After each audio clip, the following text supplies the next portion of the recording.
Hello everyone, welcome back to the Power BI tutorial video. In this video tutorial, we are going to take another look at Power Query. But in this video, we are going to perform some of the different operations over the date and the time data using Power Query.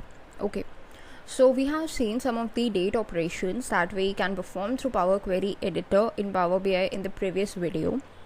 In this video, we are just going to extend its functionality and see that what all other operations are possible. Okay, so mainly we have two sheets, the date and time sheet and the difference sheet in our date_data source workbook of Excel. If we talk about the date and time sheet, so we have two columns over here. A two-column table is present. One is for the time and the other is for date. So in this we will be seeing that what all operations can be performed over the date data and the time data in Power Query editor. The next sheet we have is a difference sheet, which is basically just the two dates, like date 1 and date 2. So basically we are going to find out the difference between the two dates, okay, or how many days, how many months, or what is the duration between these two dates. Okay, so that's the simple thing that we are planning to do in this video. So let's see how can we work with it. First of all, let us just close our Excel workbook and open up Power BI, and let us just import this Excel data as we have recently imported it. So it is present in the recent sources, that is date_data source. So you can just click on it, or you can just click on Excel and then select the data source from the folder location where it is present to just import it. Okay, so if we just click on table 2, so this is the table for the time and the date column. This is what I'm going to import first. So let us just check this table and click on transform data. By clicking on transform data, we are ensuring that we can open this table into a Power Query editor for making some of the changes, as we wanted to make some changes over here. Alright, okay, so now the first thing is, let us just check its data type. So it is a kind of a calendar with a clock. So this is kind of a time data type. If we can just say it's date time type. Okay, and if we just click on this one, it's a date data type. Okay, we can just change it to the time data type and click on replace current. So what would happen is the dates that were present has been gone. Actually, we didn't route any dates in the Excel sheet, if you just recall it. But the reason why we were getting it, because it was kind of a date time data type taken up by Power Query editor, as we already know that the Power Query editor, being an intelligent tool itself, finds out the type of the data. So it found out to be of date time data type, and by default it added the first date value that it had. So that's why we were getting it, but we didn't wanted the date data because we had another column for the date data. So we have just omitted it by changing its type to time.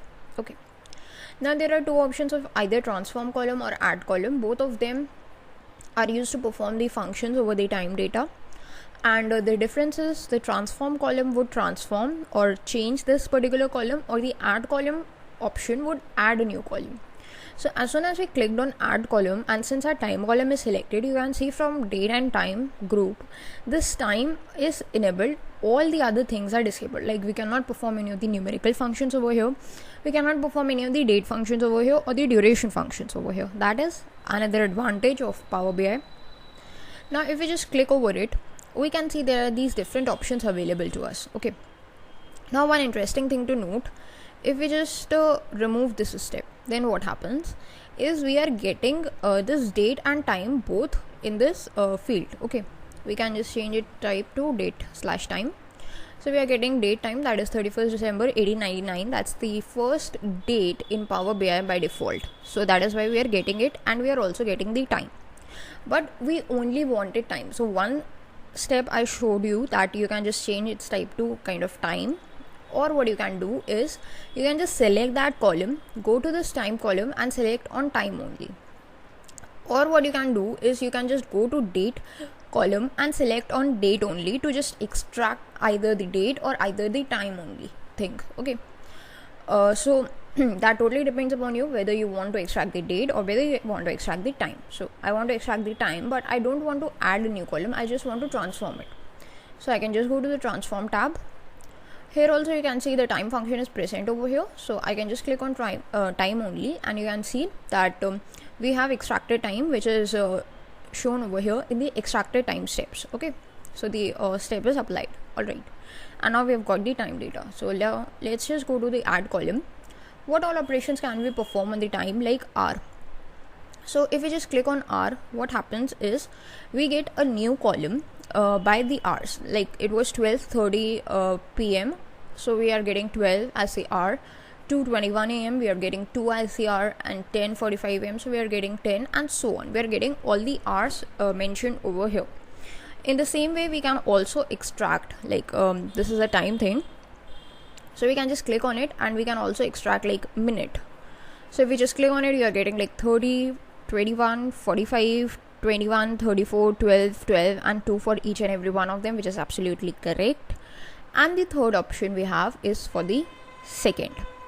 So we can just click on this, and you can see that we have got the individual seconds as per written. Now one interesting thing is okay, so for this date, let's just change its type to date, and let's just control. First I have selected this time option, and now let's just control click on this date column. Okay, so these two columns have been selected. Now if I just go to this time option or this date option, I'm getting this common option, combine date and time.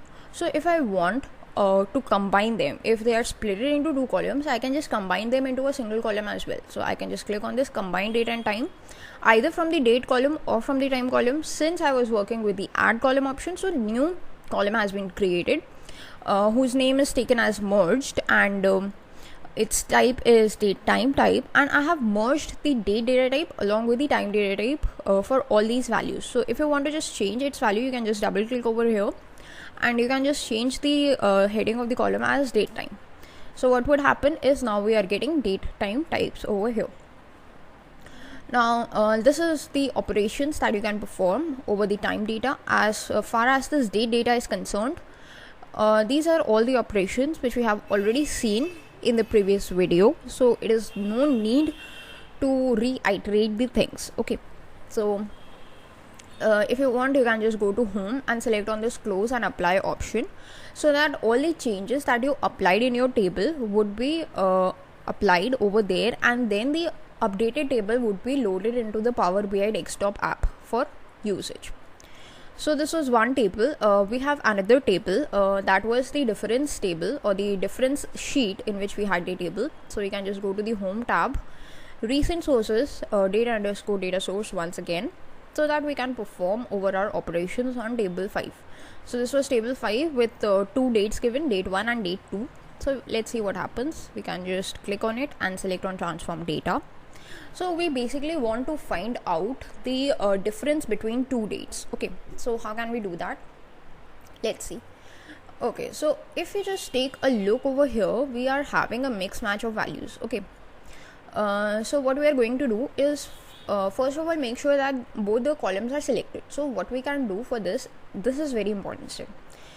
We cannot just select all these columns using Control A like this. No, this would not work. Why? Because for any kind of difference thing, wherever we want to find out any kind of difference thing, then one interesting thing to note is you must know the series. Like firstly we want to select this column, and then we need to control click this column. Okay, so this gives us a kind of a series, like from this we want to subtract this. So this is very important whenever we are talking about subtraction and stuff, that you need to know the order, that you need to communicate the order to the Power Query editor, that this is the order in which you want the operations to be performed. Alright, so we have taken up the order. Let's go to this add column option, and here in the date you can see that there is this option subtract days. There are very least options available. So one is the subtract dates option. Okay, so if we just click over it, then what happens is we are getting some of the negative values and some of the positive values. So if we just change its type to a whole number, okay, then what happens?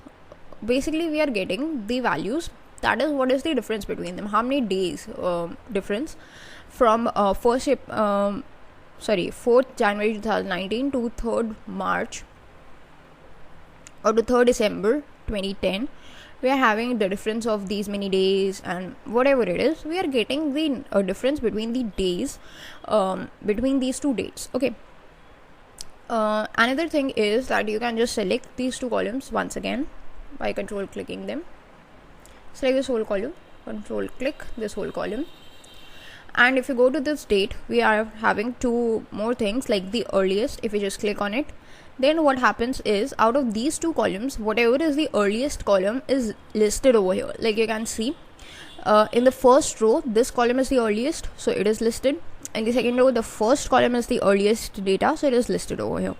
Similarly, there is another option that is the latest. So if you just go to date once again and click on latest, so the latest column or the latest date would be listed.